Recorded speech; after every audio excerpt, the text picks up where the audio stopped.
So today we will going to talk about the glycogen synthesis and degradation with its three main topics, which are the glycogenesis, glycogenolysis, and gluconeogenesis. And to start with, let us first discuss what is glycogenesis.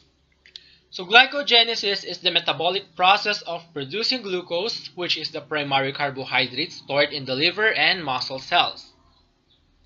So it allows glucose to manually store in the liver cells and muscle cells if the blood glucose level increases. It also stimulates and reproduces by the hormone insulin in the body.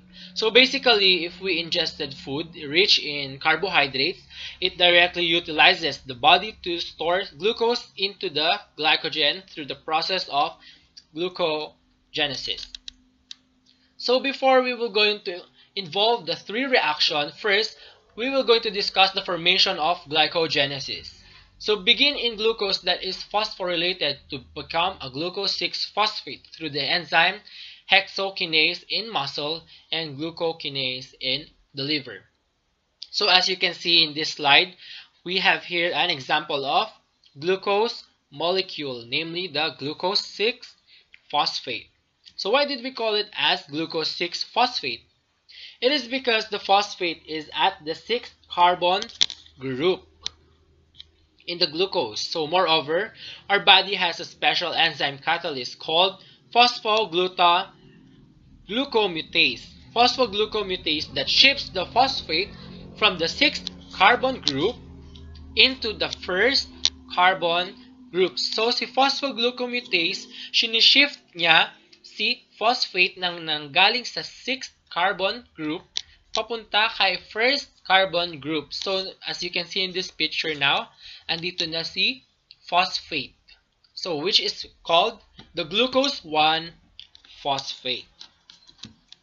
So step 2 is the formation of UDP or uridine triphosphate.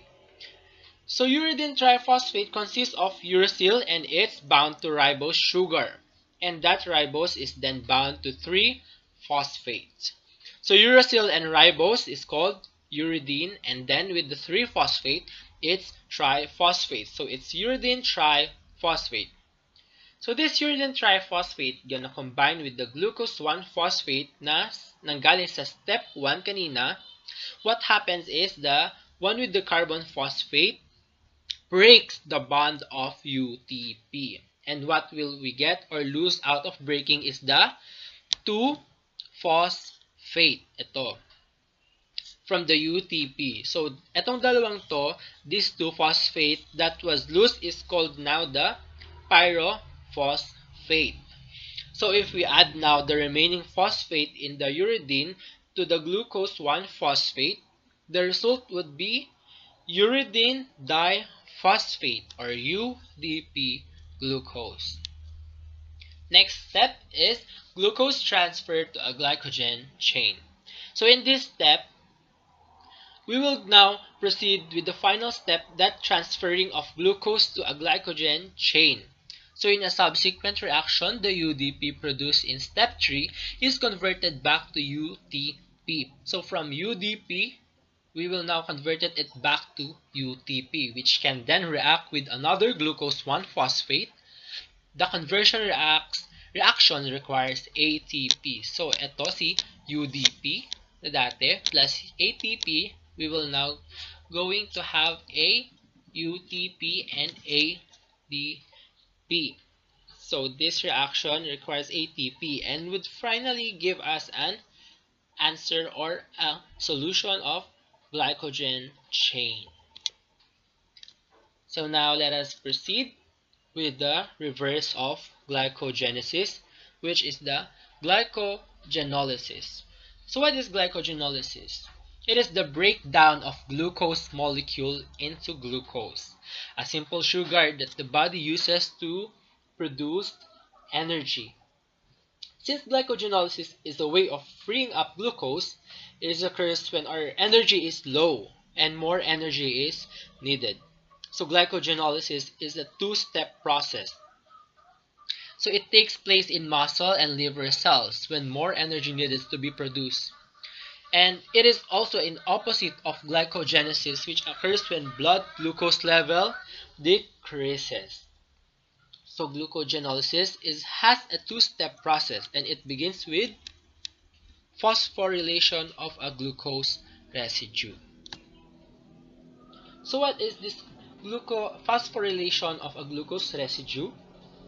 It is wherein glycogen will now turn into a glycogen with one fewer glucose until glucose unit plus glucose 1 phosphate. So from glycogen and sa tulong ng glycogen phosphorylase, magiging ang result na makukuha natin is glycogen with 1 fewer glucose unit plus glucose 1 phosphate. So step 2 is the glucose 1 phosphate isomerization. So in this step, it is the reverse of the first step of glycogenesis. Kung kanina sa glycogenesis, kino-convert natin si glucose 6 phosphate papuntang glucose 1 phosphate. Dito naman is the reverse of the glucogenesis. Si glucose 1 phosphate, ito-turn naman natin siya na maging glucose 6 phosphate sa tulong ni phosphoglucomutase.